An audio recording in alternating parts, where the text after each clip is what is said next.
Alright guys, I just want to give a quick heads up on today's video. For whatever reason, OBS put it in letterbox. I have no clue as to why.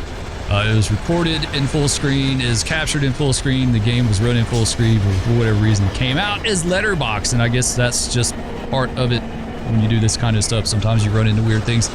Anyway, want to apologize for that. Hope you guys enjoy the video. Let's go ahead and get started. What's up guys, we're back at it with more Run 8 today, and we're going to be finishing up our trip to Fitzgerald on the Q544. You know, we've been running this train for what, about 3 or 4 videos now, something like that. Let's go ahead and hop in the cab, and we'll see about blasting off out of here. If you remember last video, we met, so who was it, Q127 here at Upton. We're on the main at Upton. Q127 went in the hole for us, so we're going to call up Otto, our dispatcher, and see if we can get a light out of here. So you do channel 14, and then let's do star 5 DTMF. We'll call him up and see what he says. We've got one more train to meet today. One more out there, and never mind, there's his lights in the distance. Wow, okay. Sorry, dispatcher, never mind. We'll just leave him hanging. He's on the radio. We're like Jade answering over and no one's out there. Just like, never mind.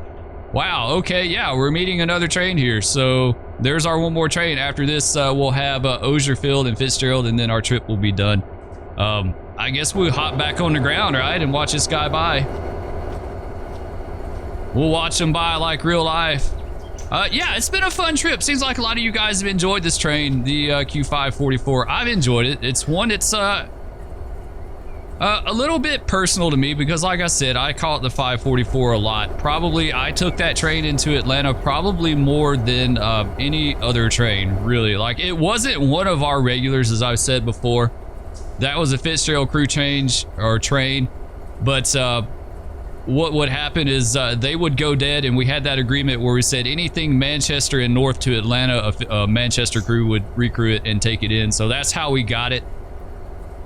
We used to joke and laugh about it all the time and say that they would go dead in Manchester on purpose because they didn't want to have to switch in Atlanta. Like, that was kind of the running joke. I get that. I get that. I don't think that was the case. I think that's just the way it worked out. But I totally get that, because nothing sucks worse than to be on a train for like 11 hours and dinked around, and then they rush you into the yard and expect you to switch. It's like riding in your car for 11 hours all night long and then getting home and mowing the grass. Like, you don't want to do that. You have no desire to do that, right? But that's kind of the way it was. We had a train on the Lineville side that was exactly the same way. It was called the Q592. And man, is he ever going to get up here or what? I know he's moving, but I think he's on a restricted. I think he was following right behind the 127. So yeah, we had a train like that on the Lineville side. It was the Q592. It was the same thing. You go to Way Terminal and you have to switch in the yard. We had we always called it the BN cut. It was actually for the BNSF. But we would have to set the BN cut in a tail track off the bowl, and then we would have to pick up, I think it was a Nashville cut.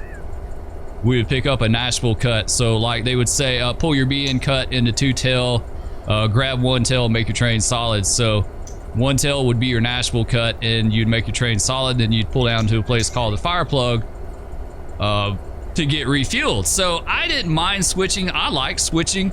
I thought it could be a lot of fun. I didn't like doing it after being on a train all night long and then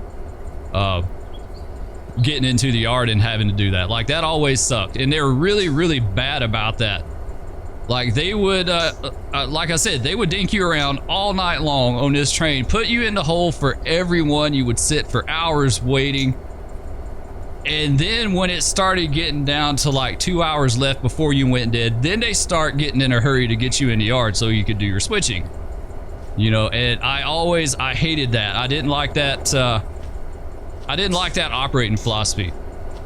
You know, I mean, I understand your pigs get priority, but as far as your slot freights and stuff like that, if you've got a train that like has to do some switching or something like that, in the yard. And get them up there, you know, get them up there so they can do it and they're not pressed, you know, to the last minute. Because I've literally done that job before where we had like, by the time we got done doing all our switching, we'd have like 10 minutes left before we went dead. So that always sucked. Anyway, let's see who we are meeting. It's another -9 on the head in. If you hurry up and get down here. Man, he's taking forever. He's absolutely running restricted. He picked up the distant on a restricted and he's been running restricted the whole way. Which would be true to life, because you never know. Someone may go out there and put a banner up on you. So hopefully he'll get into siding pretty soon here. Once again, here's our 544. We got the Conrail leader. SD42, CSX SD42, and a Dark Future -9 on the bottom there. That's pretty typical consist for back then. We used to catch a lot of Conrail units. I remember having a trip on the Fitzgerald sub one time with a Conrail SD50 in the lead. And the reason why I remember that trip, we went in the hole somewhere. I can't remember where. Somewhere down south, probably somewhere down around here, honestly, I think. And I remember getting off and walking around and like looking at the trucks and being surprised that that SD50 was on the older Flexicoil trucks, which are, they were like trade-in trucks, basically. I'm trying to explain it because probably a lot of you guys wouldn't understand what I'm talking about, but the it's like an older set of trucks. They weren't new trucks. The wheels weren't new. They were older. They were like from an older locomotive that was traded in. I remember being surprised. That was the only SD50s that I ever saw that rode on Flexicoil trucks, were the Conrail units. Yeah, let's see if this guy will hurry up and drag in here. Looks like it's going to be a pig. Yeah, it's another pig. So we met two pigs at Upton. Yeah, 2 pigs at Upton. This is going to be it. So it's going to be smooth sailing all the way into Fitzgerald if we can ever, like, get going again. Yeah, he's taking his sweet time getting in. Of course, he's got that lunar white coming in as controlled siding.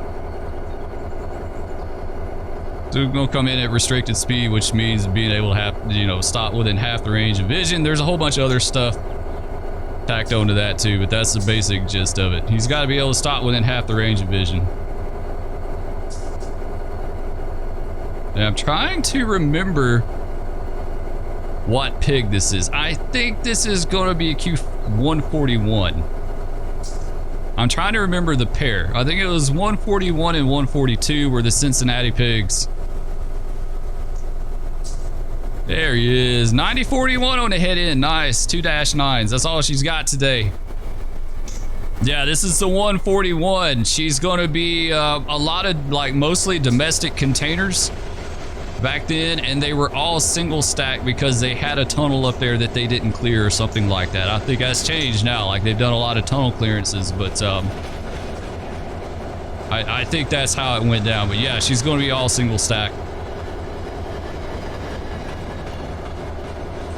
And I remember it having a lot of empties back in the day too. Like, it had a lot of empty well cars on it. Who would have thought we'd spend like the first 10 minutes of our video waiting on another train? That's typical railroading, guys. You know, it really is. Like, a lot of the videos we haven't done a lot of waiting, but it's a big part of it. It's a waiting game. It's like a hurry up and wait kind of thing. Like, they rush you down the road and then you wait and you wait and you wait. I think the longest I ever remember waiting in a siding for trains was for 5 hours. I think we sat for 5 hours one time waiting. Like, it was like we were waiting on trains that were like 60 miles away, like 60 or 70 miles away. It was crazy. It was a whole big fleet of them. It was like multiple trains. So 5 hours, I think 5 hours, you know, an hour or two, pretty common. That wasn't uncommon at all. Man, this guy is still dragging in, right? Yeah, he is. He's still dragging in. Man. It's a lot of train. It's a lot of pig. Nothing compared to what they do today. Like, what they do now is ridiculous. Yeah, I think I see his bottom coming up.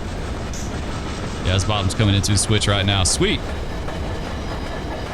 Finally clearing the switch. We should be able to go here in just a minute. We'll watch them by.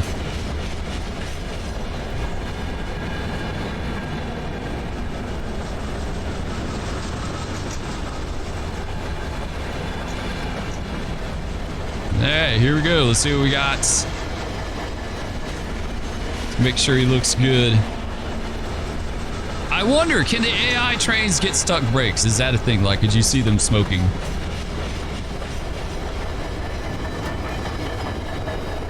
Alright there, 141 trains looks good. Markers hanging. Can't talk today for some reason. I don't know why. Alright, let's go ahead and pop in. We've already knocked off the big brake. We got everything set, ready to go. We need to actually call auto up for a signal now. We need to do that. Let's go ahead and call him again. It's kind of true life to tone him up and then not say anything, like it's complete and total silence. I've done that before. What's really bad is you give him emergency tone by mistake. All right, I think we're good. Yeah, we got a light. We got it clear. Let's go ahead and do Shift F8 so you guys can see where we're at. Of course, the north end of Upton. Let's do that. Let's ease off the independent here just a little bit. Should start rolling here. There we go. All right, we pulled the slack out. I can't remember how we stopped. Did we stop bunched or did we stop stretched? Stretched. Okay. We got stuck brakes on the head end though. Nice. Nice. Yeah, technically we wouldn't have a way of knowing this. Honestly, like we wouldn't have a way of knowing this. I don't know why we've got stuck brakes on the head end. I thought we drew them down pretty tight when we stopped. Maybe not. So we have a choice to make here. We can go on like we don't know, like it would be in real life. You wouldn't know you had stuck brakes. Or we can go ahead and draw them down and save us some hassle. But I think we're just going to roll with it. Let's just roll with it, guys. Let's just go with it. We'll see what happens. We'll probably have issues later on, but we'll see. There we go. All right, let's turn the volume up just a little bit for me because I'm having a hard time hearing it. There we go. All right, Q544 got clear north Upton. That's a nice little stack of cross ties there. Looks like they've done some tire replacement out here, right?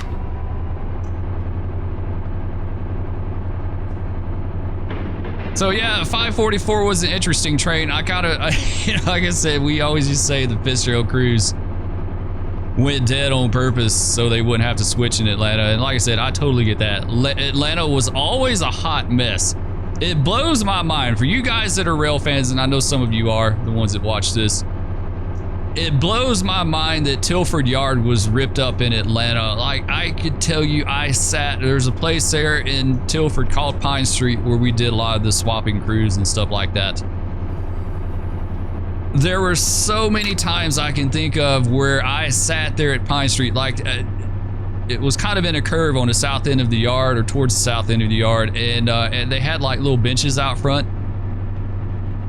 There were so many nights that I sat on one of those little benches and you could see the Atlanta skyline like perfectly kind of off to your like 2 o'clock, you know, you could see the skyline perfectly. And there were so many nights I remember sitting there just looking at that skyline because some of their buildings were like really pretty at night. There were a few of them that were real pretty. Just sitting there and hearing like the sounds of the yard and the smell and just everything. And if you'd have told me back then that Tilford would eventually be pretty much completely ripped up and out of service, I would have laughed. I totally would have laughed. That yard was so busy. They always had I don't know where the traffic went. I really don't know. Where did the traffic? Well, I kind of do know because everything's been doubled and tripled up together now. So, because of PSR railroading. So,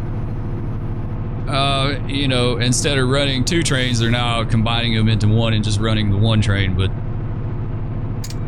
it blows my mind. It blows my mind that yard, it boils too. Like those were 2 yards that I did a lot of stuff in, and they're both completely gone. Like I can't believe that. Get this window open here. That's why we can't hear. Get our air conditioning going. I turned it down a little bit more.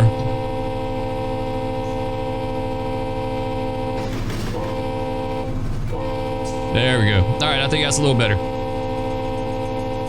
Yeah, so Tilford and Boyles both going to big rail yards in Atlanta and Birmingham. Are going 2 yards that I did a lot of stuff in back in the day, and those yards were around for ages. So yeah, that's hard to believe, but yeah, you know, I totally get, like, I remember a few nights on the 592 where we did kind of drag our feet a little bit because we didn't want to, like, we were already kind of running close on time to go dead, and it was going to be that same old song and dance where they rush you into the yard and expect you to switch. And so maybe we might have drug our feet a little bit going up there so we wouldn't have time to do anything. So I do get that. And it's been 20 years ago too, so it's been a long time. I do get that. But there was a little, I want to say, like a terminal rivalry between like the Fitzgerald guys and Manchester guys. You know, like, I liked them. I didn't have a problem with any of those guys. They were fine. But there was a little rivalry between them, just a tad, and we had nicknames too. We all had nicknames. So the nicknames that we had were the Hindenburgs, the Goober-Rooters, and the Geechies. Those were the 3 big ones that I remember, and this was more like a Waycross thing. The Hindenburgs were the Manchester crews. We were called the Hindenburgs. The Goober-Rooters were the Fitzgerald guys, and the Geechies were the Savannah guys. Those were the 3 big ones that were in the terminal at Waycross.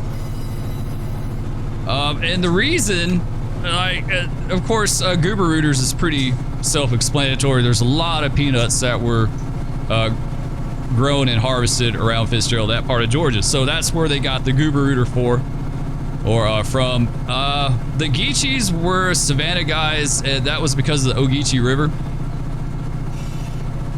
The Hindenburgs was a tricky one. Is this a crossing here? Yeah, it is. Miss a whistle post. Get through this real fast. The Hindenburgs. I asked a lot of old heads. Like, none of them could give you a definitive answer on what that meant or where that came from. The big running answer that I got for Hindenburgs was because we were all full of hot air. That's what we were told. All the other crews said, the terminal said we were full of hot air. It could be, maybe. That could very well be part of it. I think Hindenburgs may have originated from the Atlantic coastline days because the Lineville side, which was done by the Manchester crews, was the highest point. It had the highest point on the entire Atlantic Coastline Railroad. It is 1,119 feet at a place called Highland, Alabama. So I'm thinking that could possibly be where the Hindenburgs came from, because the Lineville side was known as like a more mountainous railroad and the highest point and all that. Or it could be because we're full of hot air. I don't know. But yeah, we're the Geechies, the Goober-Rooters, and the Hindenburgs. And those were the only those are only nicknames that I really know. Those were honestly the only crews that I ever really remember interact. Well, we had the, okay, I take that back. We had the L&N guys in Birmingham. You know, you had the S&A North and South. They were just all L&N guys to us. So yeah, we did interact with them up there. L&N guys in Atlanta as well too. Forgot about them, but yeah, they didn't have nicknames. They're just all L&N guys. All right, we'll carry on. Let's see, Bushnell. Yeah, Bushnell Road. Nice.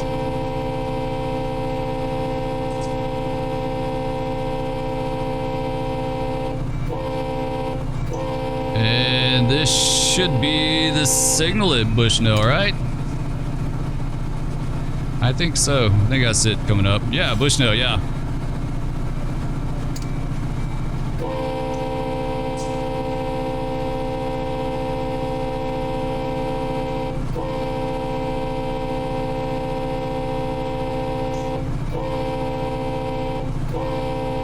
But you know, talking about the L&N guys,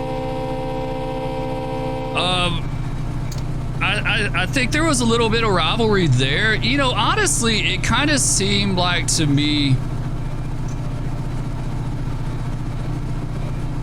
I don't know. I never had anyone that was rude or just hateful, but there always just seemed kind of like this lingering animosity, and I think that could possibly go back to like the Atlantic coastline bought a majority of shares, like they kind of they owned the L&N, they had majority of shares in the L&N, right? And the L&N was always kind of like the stepchild. I really feel like they kind of mooched off of them a little bit. You know, the L&N was like really power short in the 70s during the coal boom for power plants and stuff like that. And so the Seaboard Coastline, which was after the Atlantic coastline, basically sent all their crap Alcos to the L&N. They sent all their crap locomotives to L&N. And it was just things like that. Like, I just feel like maybe they're kind of mooched off of a little bit. And so maybe there's a little animosity towards that. I don't know. It's kind of, it's hard to explain looking back on it. Like I said, everyone was nice to me. I never had a problem with any of those guys, but I don't know. I think, you know, some of that rivalry and stuff still kind of lingered a little bit over the years. I know when they had the big rail strike in 1921. They had a big rail strike on the, was it still the AB&A? I can't remember when it changed. I think it was still the AB&A, right? Yeah. It was still the AB&A in 21. I think so. And they had the big rail strike, and they had like strike breakers, you know, scabs, and there was a whole bunch to that. Like, people were literally killed over that during that strike. Manchester was known as Manchester by day and like Winchester by night or something like that, because there were so many shootings and things like that. They had a rash of derailments from 21 until like 25 or 26 that were at least one I know of for sure that I remember reading about. And I think there were more than just that were a result of sabotage. Like, people literally sabotaged the track. They were supposedly the guys that were on strike that never went back to work. After the strike, they never went back to work. And I know there was a ton of bad blood and animosity over that for years.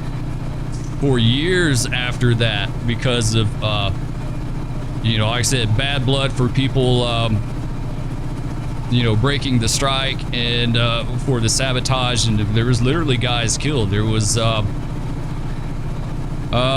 derailment I'm thinking of. I'm trying to think where that happened. I think it happened on the Manchester sub, somewhere up there towards Woodbury, and at least 2 of the guys were killed.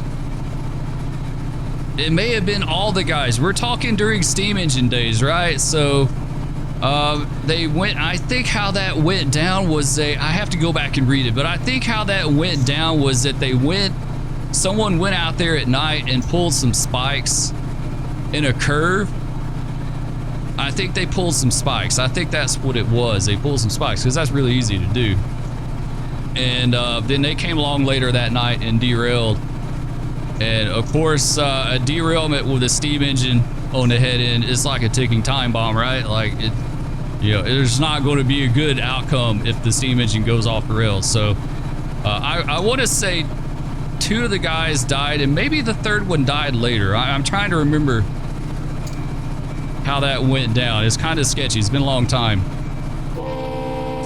But yeah, it's a lot of animosity and bad blood from that strike.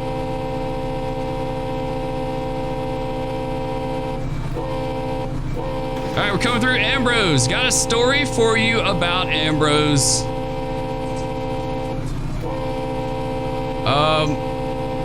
We got these 2 crossings here. We stopped I was on a southbound military train. We stopped at that crossing we just went over back there, right? We stopped with our draw head hanging out in the crossing. There's going to be a DD up here right around the curve. Basically, military trains were notorious for getting dragging equipment because of all the chains on them. Like, we had like 60-something cars, or about high 4,000s in feet, like 4,700 feet, 48, something like that. And they're all just traditional flat cars with military equipment on it. This was right after the war in Afghanistan started. We were running something like 8 trains a day, 4 loads and 4 empties of military equipment.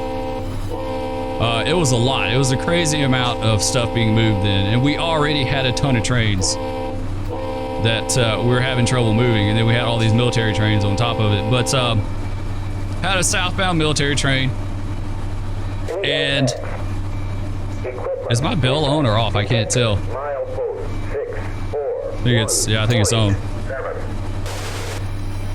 So we got caught by the DD there at Ambrose, and it said dragging equipment, and I told my dispatcher, it was like 3 o'clock in the afternoon, and so it was like school traffic, and that for it being a little town, like there's a lot of traffic out. And I told my engineer, as a young engineer, and I said, if we can, let's try to stop clear of that last crossing. Let's not tie up all the crossings in town if we can help it. So they stopped with dynamics, and we stopped with our draw heads, hanging out into that last crossing, and the gates were down, and so it was already kind of a mess. We stopped with dynamics, so we stopped with the train bunched. And to get a little bit fast here. I walked back. I found the flat car with a dragging chain. It was a chain that had come off and was dragging. Walked back to the head end, and there's that road back there that ran parallel to the tracks. This lady had stopped and pulled off, and she said, you've got some cars that have some trucks with the doors open on them. And that was really common for military equipment too. Like, the doors are all the time open on them. So I went and I closed the door to appease her, and I get back on the head end, and we get ready to leave. So we stopped with the train bunch with dynamics, and then my engineer set up the brakes, the big brake, once we came to a stop. We had 2 AC 4400s on the head end. I do remember that. So they knocked the big brake off first, and then a few seconds after that, or a bit after that, they start to open up the throttle. Well, when they knocked the big brake off, we automatically felt like the train starting to pull backwards. This is like being on the end of a rubber band, right? Like, you feel it starting to pull back, where the slack's running out. And they open up the throttle, and so the head end is, starting to lurch forward. It's like the train is going 2 different directions at one time, and the next thing you know, pow, the air went down. And we got a knuckle. I knew right off the bat what had happened. So by this point, our engine is all the way across that last crossing. And there's like school buses sitting there, and just all kind of, like, the whole town is just backed up. So I get off, and I get down to see about getting a knuckle. And this old pickup pulls up on the road beside the tracks, and is an old man. And he says, son, I know what your problem is. He's like, y'all got a knuckle, and it's right behind my house. And I was like, oh, and he said, if you want to, you throw your knuckle in the back of the truck and I'll drive you right up to it. And I was like, yeah, absolutely. Okay. And man, I was so appreciative and happy of that. It saved us a ton of time. So I throw the knuckle in the back of his truck, hop in his old pickup. It was like a 70s model pickup. It was old. Get in there, dude's in overalls, looks like a straight up farmer, right? So I get into the truck with him. He's like, yeah, he's like, my family, we're having a get together at my house. He's like, we're all in the backyard. And he's like, I saw your train get the knuckle. He's like, you engineer let the slack run out and you got a knuckle. I was like, wow, how does he know that, right? So I was like, I sure do appreciate it. I thank you so much for helping me with this. He's like, oh, that's okay. He's like, I'm a retired conductor with the Southern Railroad, or the Southern Railway for like 30 something years, like 35 years or something. So he was actually a retired conductor and probably had been retired for a good while at that point. And I was like, wow, okay. I said, well, I really appreciate it. You know, he's like, all I ask is one thing. I said, yeah, what's that? He said, I want to cut the air in when you get your train back together. And I said, you know what? Absolutely, dude. You can cut. Yeah. He's like, I still want to see if I got it. And I was like, okay. So anyway, we go back to his house. He drives me right up beside the tracks through his yard, through his backyard. I get the knuckle swap pretty quick. It was darn near 100% break. It was that bad. Like usually you see a little rust in them, like it's already kind of cracked a little bit, you know. But yeah, it was darn near 100% break. It's probably about 90% break. And we get the knuckle replaced, and I let him cut in there. Like we had a whole crowd of people. Like there's all his family was there. I guess they were having like a reunion or something. So he cut the air in and got it, you know, got us back together, and we were good to go. Like it was, I'll never forget Ambrose. I was so torqued about that. I was, that really just torqued me. And the dispatcher, when, you know, you tell the dispatcher, hey, my air went down, we're gonna walk the train, see what's going on. And you go back and you're like, yeah, we had a knuckle, and they, like the times that I remember it, they would ask, you know, what percentage break was it? And you would tell them.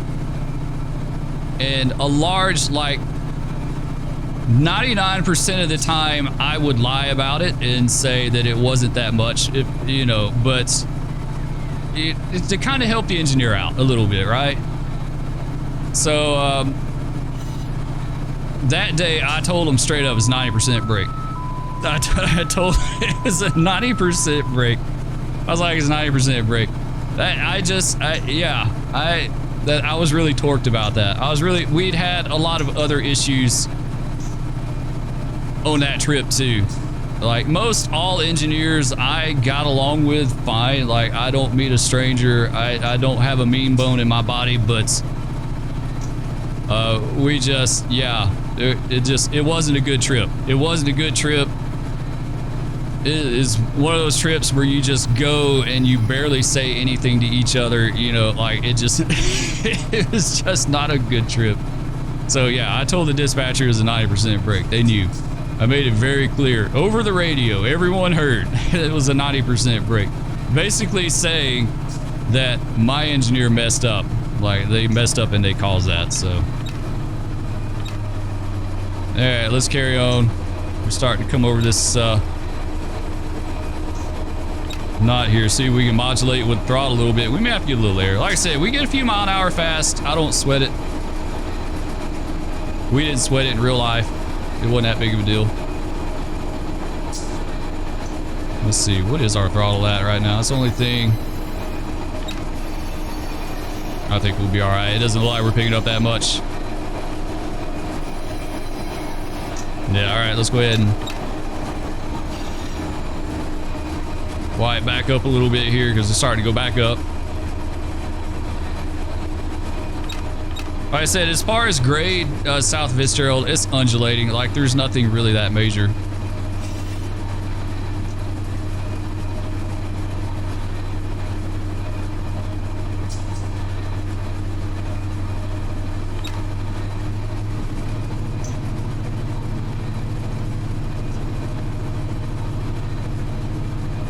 All right, coming up to South Ozerfield. Nice. Oysterfield.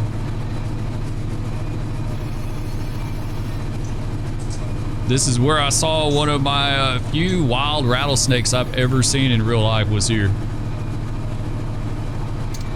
It was on the north end.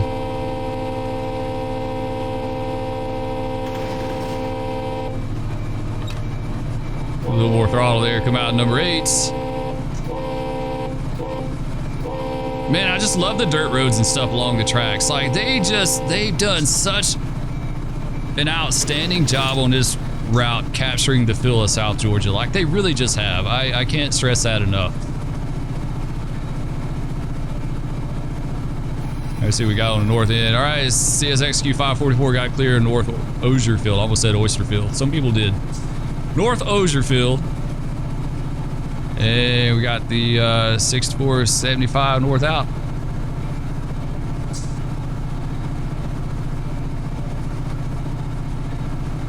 So after Ozierfield, Fitzgerald will be our last stop. That'll be where we make our crew change. We're going to, this may be a little bit of a longer video today because I've run my mouth a whole lot and I want to get this trip done. This has been a really good slop rate. It's a good power. Like, it's just been a good train. It's pulled really strong. You can have locomotive failures. Like, you can have failures, and I think I should have those. Allow slippery rail, allow brake valve failures, allow cold weather air brake effects, realistic train handling, realistic independent braking, streamline derailments, switch derailments, tip over derailments. Yeah, I think we're good. We should have failures. I'm almost positive we got failures on too, and they can happen. Like, you can get all kind of different failures and stuff like that. And so it's one of those deals. If you lose an engine in game, then you know, one of two things can happen. You can either drag the rest of the way there if you've got enough power to do it, or you're dead in the water. Like, one of those two things will happen, and then you gotta wait for more power or something like that. Usually it's just a long waiting game. Or you could double. You could double some of these hills too. Really, I don't think that would be an issue down here. Doubling used to be a thing way more back in the day than it is now. But I mean, then again, you had 5 guys on a train. It wasn't really that big of a deal.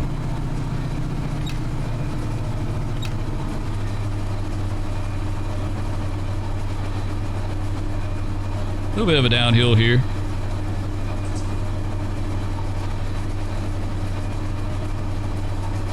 I think we have a spot or two that may run us a little bit fast between Fitzgerald and Ozierfield.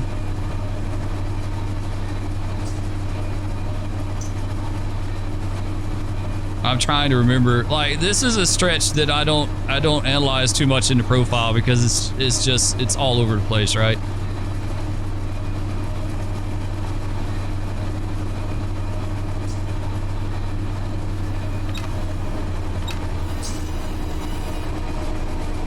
View back down so I can see our throttle position at least a little bit. Yeah, a little bit of a sag right here.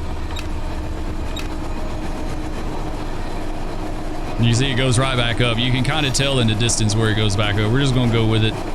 We're not going to grab air for that. I wonder what our stuck brakes are doing. Let's peek. We're going to cheat a little bit here and see. Yeah, they're still light. Light stuck brakes there. All right, going back uphill, let's come out on the throttle.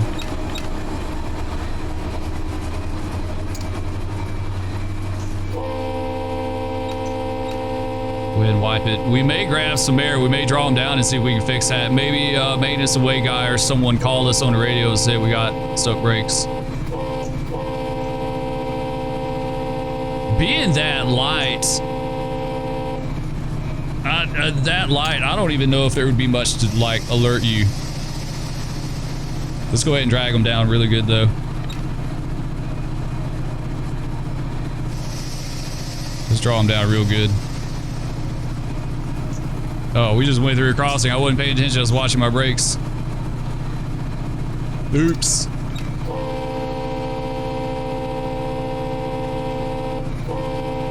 This should fix it right here. This should.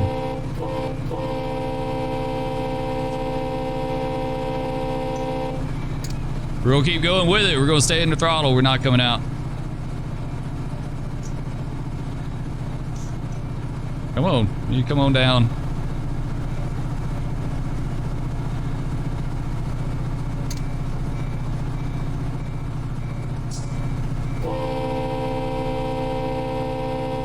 think that's good. Let's go ahead and release him, see what happens.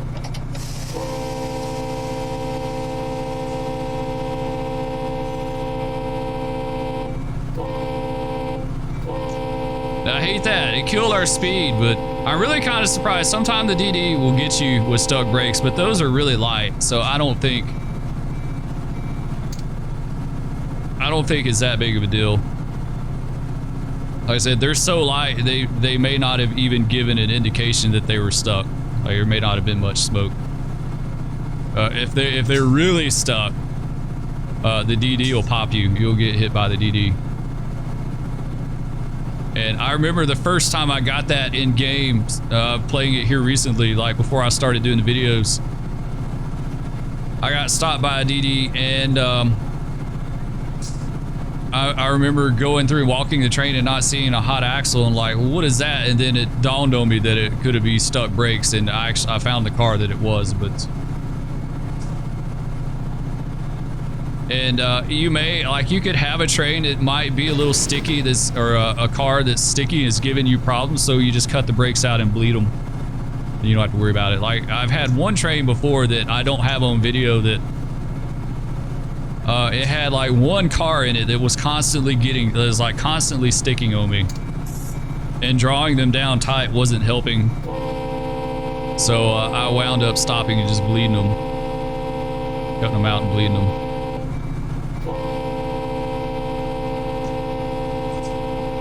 All right, coming into Fitzgerald, got a whole bunch of industry here.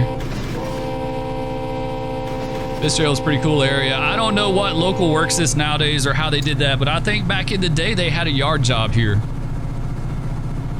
I want to say it was a yard job. I'm not 100% certain on that, but I don't ever, like in those days back then, the early 2000s, I don't ever remember a local around here. I think it was a yard job.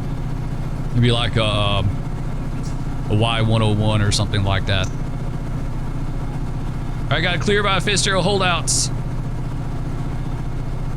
Holdout signal is going to be positive signal for you guys that don't know. It's a positive signal, and it does exactly what it's called. It holds trains out. A lot of times you'll see them in busy areas where there's a lot of industry, or like a local has to go in there and they spend a lot of time switching and stuff like that. A holdout is basically a way for a dispatcher to hold trains out of that area, but not have to hold them all the way back at the previous siding. So it allows them to kind of bring them up a little closer. I can think of holdouts on the lines I worked. We had a Roanoke holdout, we had a LaGrange holdout, we had the Fitzgerald holdout. I'm trying to think, is there any others? Kind of had a holdout in Talladega, but it was called Bama Junction. It wasn't called a holdout, but it basically kind of served that purpose.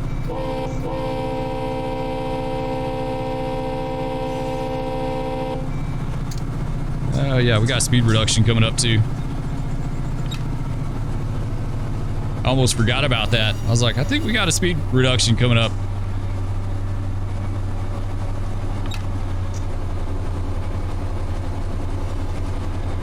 And I think it's going to be right up here at the end of this tangent. Yeah, I think so. All right, let's grab a little air.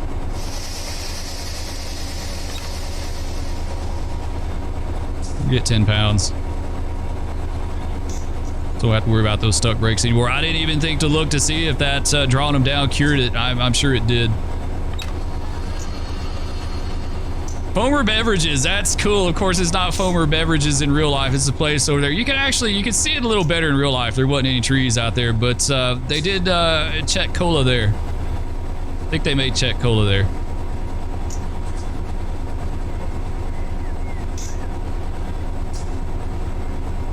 All right, let's go ahead and release them.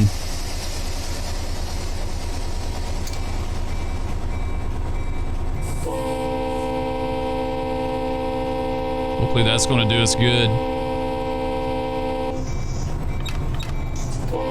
We may have to get some dynamics, honestly.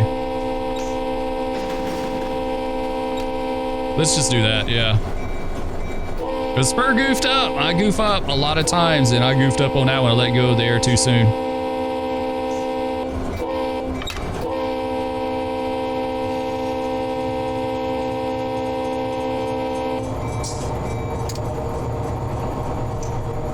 Yeah, I sure did. We'll get it down. It'll be all right. We'll do it.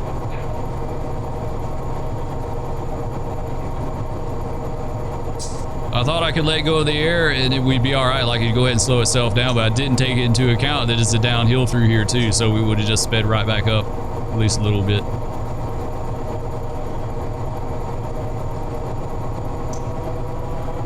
And here's our 25. Not too bad. You see it's right back up, so it's like downhill right up to that 25 and then back up.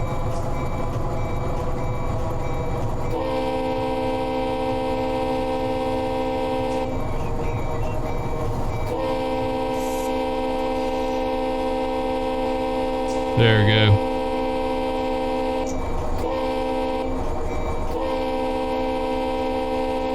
And then we just drag it right back up.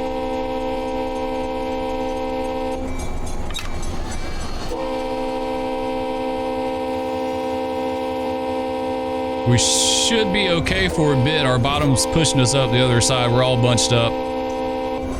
So it shouldn't be a problem. About a peanut mill. Got it clear.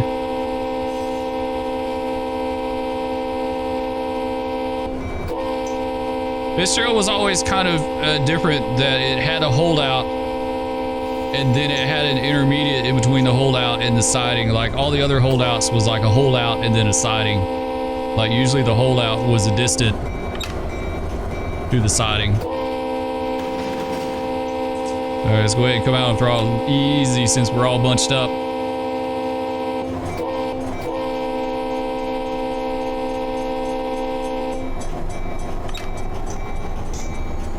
Just right up here, we're just gonna make our change. Make our crew change. It'll be the end of the day for us, end of the line. No mas railroading for Spur. That'll be it. I don't know what we'll do after that. We'll probably do another one sometime.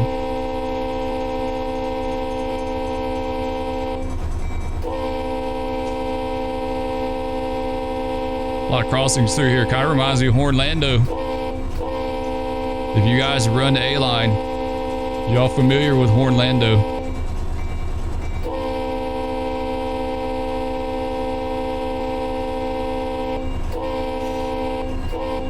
Fitzgerald's pretty cool though. Nice little town. I've never like set foot in the town other than on a train. But it does have a really nice old Spanish style depot down through here, and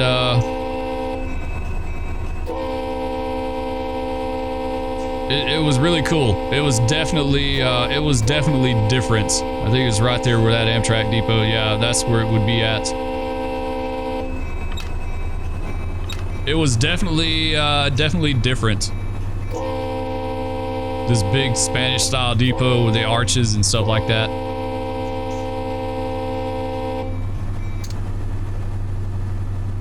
All right, let's carry on around to the south end. We'll come to a stop for our crew change up here. Hopefully they'll get that depot in game. I'd like to see it. It's really cool. I think it's a museum now. Don't quote me on that, but I think maybe it is. Or it has city offices in it, or maybe both, or something like that. I can't remember, but it's been restored. It looks really nice. There were on the old Atlanta, Birmingham, and Atlantic Railroad, there were 3 really nice Spanish-style depots on the railroad. One at Fitzgerald, which was their headquarters. Fitzgerald was their Westwood shop, so that was basically their headquarters for the AB&A. They had a really nice Spanish-style depot in Roanoke, Alabama, and they had another one in Wadley, Alabama, and the rest of them were all like wooden construction. There were some brick ones and stuff like that, but Talbotton had a nice depot too. Talbotton was a nice brick depot back in the day. All right, coming by South Osier Field. Got our mobile homes out there.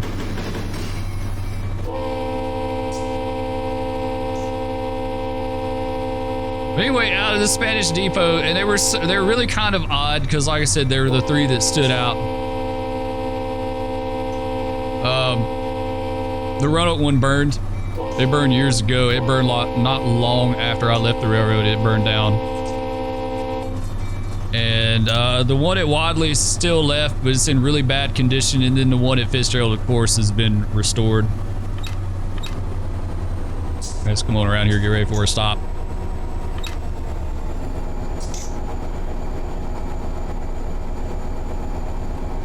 We'll ease on up here to a crew change. Call it a day. Let's see what we coming in at. Yeah, a little longer than usual, but I hope you guys enjoyed. Y'all seem like you have. I had a lot of people leave comments. And I do appreciate it. Yeah, I definitely do. I kind of thought about doing these videos for a long time, but I was a little bit leery of doing it. I didn't want it to be just hours and hours of me sitting here running a train and like y'all just watching, you know. I really wanted to try to at least make it somewhat interesting.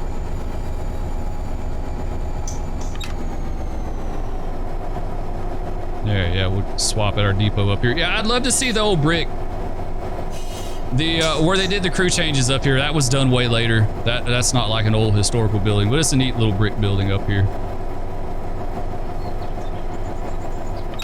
Just going in dynamics to stop.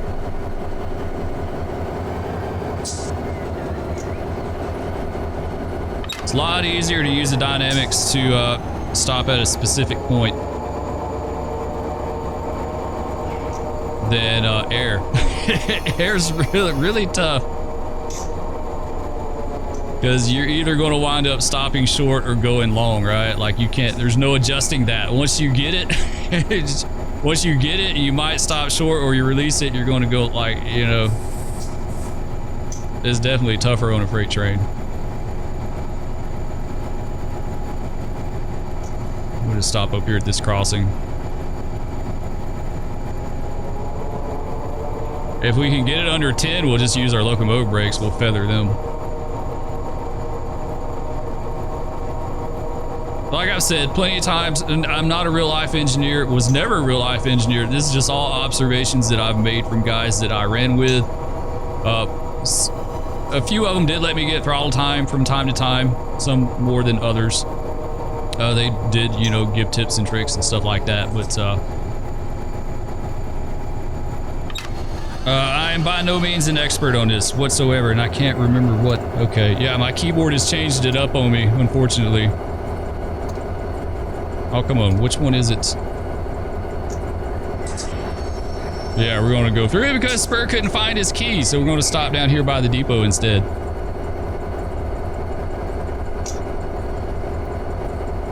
Like I said, I hate this new keyboard.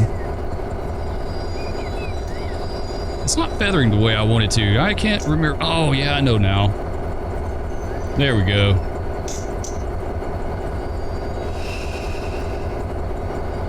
There we go. Now we got it. All right.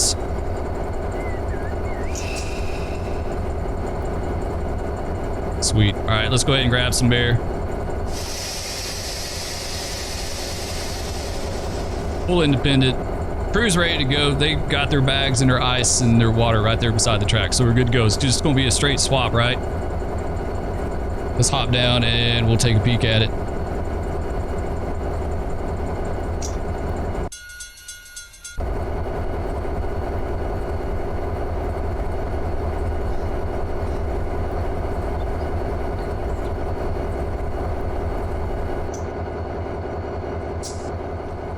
There we go. Oh man, I can smell the creosote, right? I used to love that smell. Railroading just has a smell of its own, right? And we got these nice